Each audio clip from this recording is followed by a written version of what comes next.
Right now, somewhere, someone is on their bedroom floor doing their 200th sit-up of the night. Neck straining. Hip flexors screaming. Absolutely convinced that this is discipline. It's not discipline. It's demolition. Let me guess. You've been told that if you want abs, you do crunches. More crunches. Then when those stop working, you do even more crunches.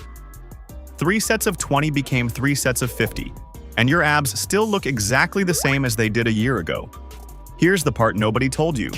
The sit-up is simultaneously the most popular ab exercise on earth and one of the most useless. And I don't mean useless like there's a better option. I mean it's actively working against you. Every time you crunch, you fold your spine forward under tension. Once? Fine. Your back is built for that. But 300 reps a night, every night for years? Think about a credit card. Bend it once. Nothing happens. Bend it back and forth 10,000 times in the exact same spot, and it snaps. Your lumbar discs are that credit card. Repeated loaded flexion is you, bending it on purpose, hoping for a six-pack. And here's the insult on top of the injury. What movement does a crunch actually train?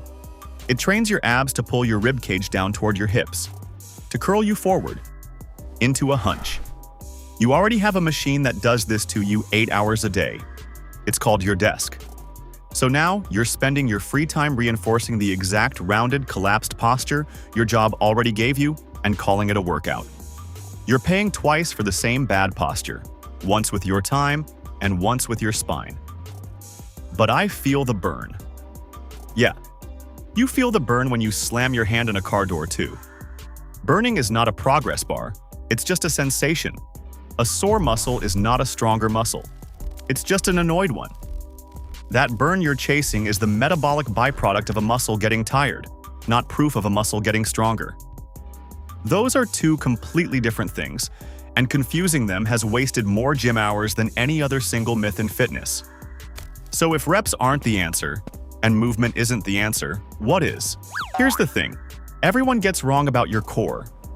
You think its job is to move you. It's not. Your core's real job is to stop you from moving. Let me explain. Picture a suspension bridge.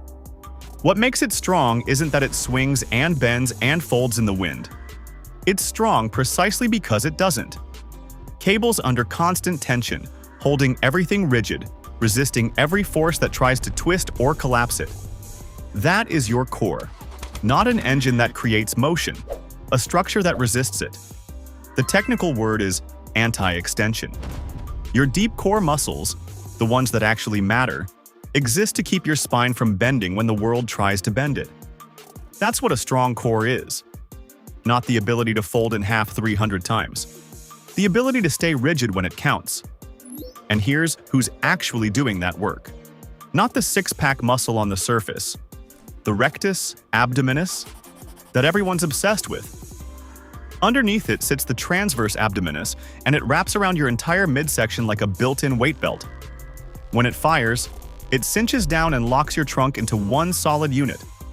Sit-ups barely touch it. Isometric holds train it directly. That's the muscle that makes a core actually functional, and it's the one you've been ignoring. Now think about two objects, a steel beam and a plastic ruler. Push on the beam. Nothing. It holds. Push on the ruler. It flexes, it bends, and if you push hard enough, it snaps. Sit-ups train you to be the ruler. Really, really good at bending. We want the beam. Here's another way to feel it. Imagine someone's about to punch you in the stomach. You don't respond by doing a sit-up. You brace. Everything locks down at once, hard and rigid, in a single instant. That brace, that total, simultaneous lockdown, is the exact quality we're training. Not folding, bracing, and the way you build the beam is not reps. It's time. Time under tension while staying perfectly rigid. Every second you hold a hard contraction with zero movement, you're teaching every muscle from your ribs to your hips to fire at the same time, in the same instant, like one solid sheet. Reps teach your muscles to take turns. Holds teach them to work together. And working together, all at once, is the entire definition of a strong core. And this is exactly why gymnasts are built the way they are. Watch one hold a position on the rings, dead still, entire body rigid and shaking with control. They're not repping, they're holding. Their entire sport is a masterclass in producing force while refusing to move.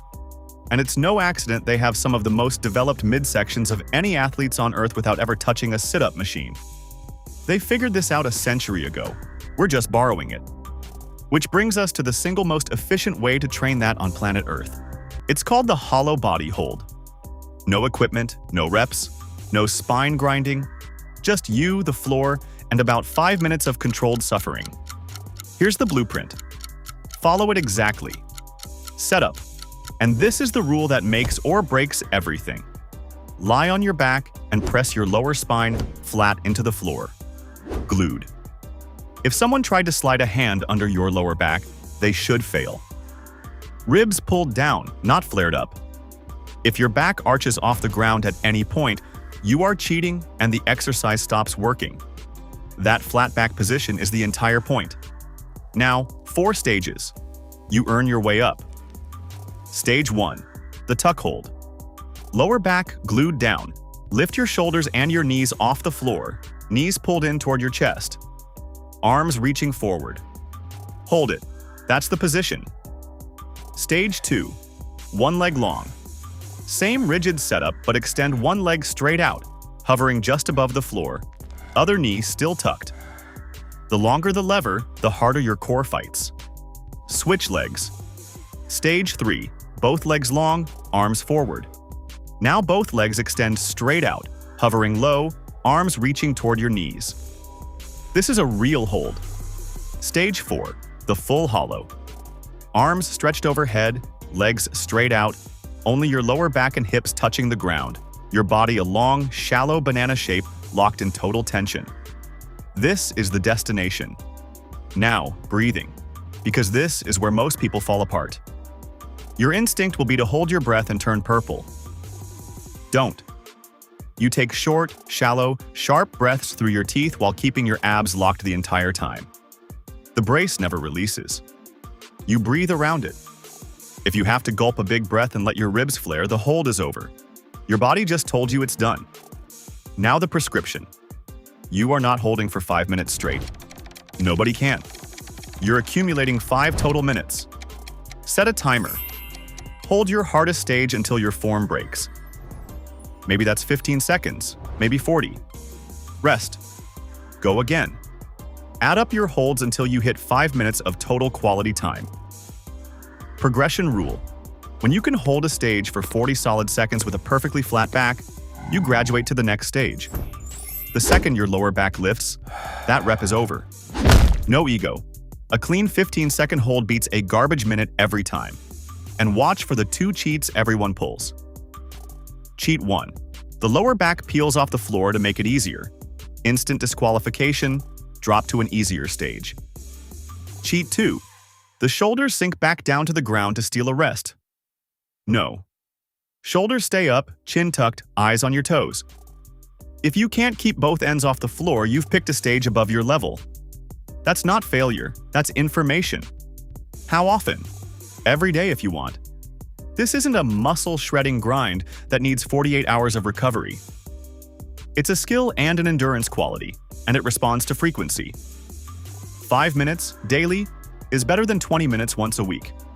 Stack it onto something you already do, right after you wake up or right before your shower. Anchor it to an existing habit and you'll never forget. That's it.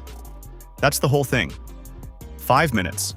No gym, no gear, no crunches, no wrecked lower back. And I already know the excuse forming in your head. 5 minutes, but no, stop. You have 5 minutes. You spent longer than that deciding what to watch before you clicked this. The problem was never time. The problem was that nobody gave you the right 5 minutes to spend. Remember how I opened this? The strongest cores in the world never do a single sit-up. Now you know why. They're not building a spine that folds, they're building a beam that holds. So here's what happens next. Tonight. Floor. Stage 1. Lower back glued down. Hold until it shakes. Stop grinding your spine into dust for abs you'll never see. Start building a core that actually does its job. Now get to work.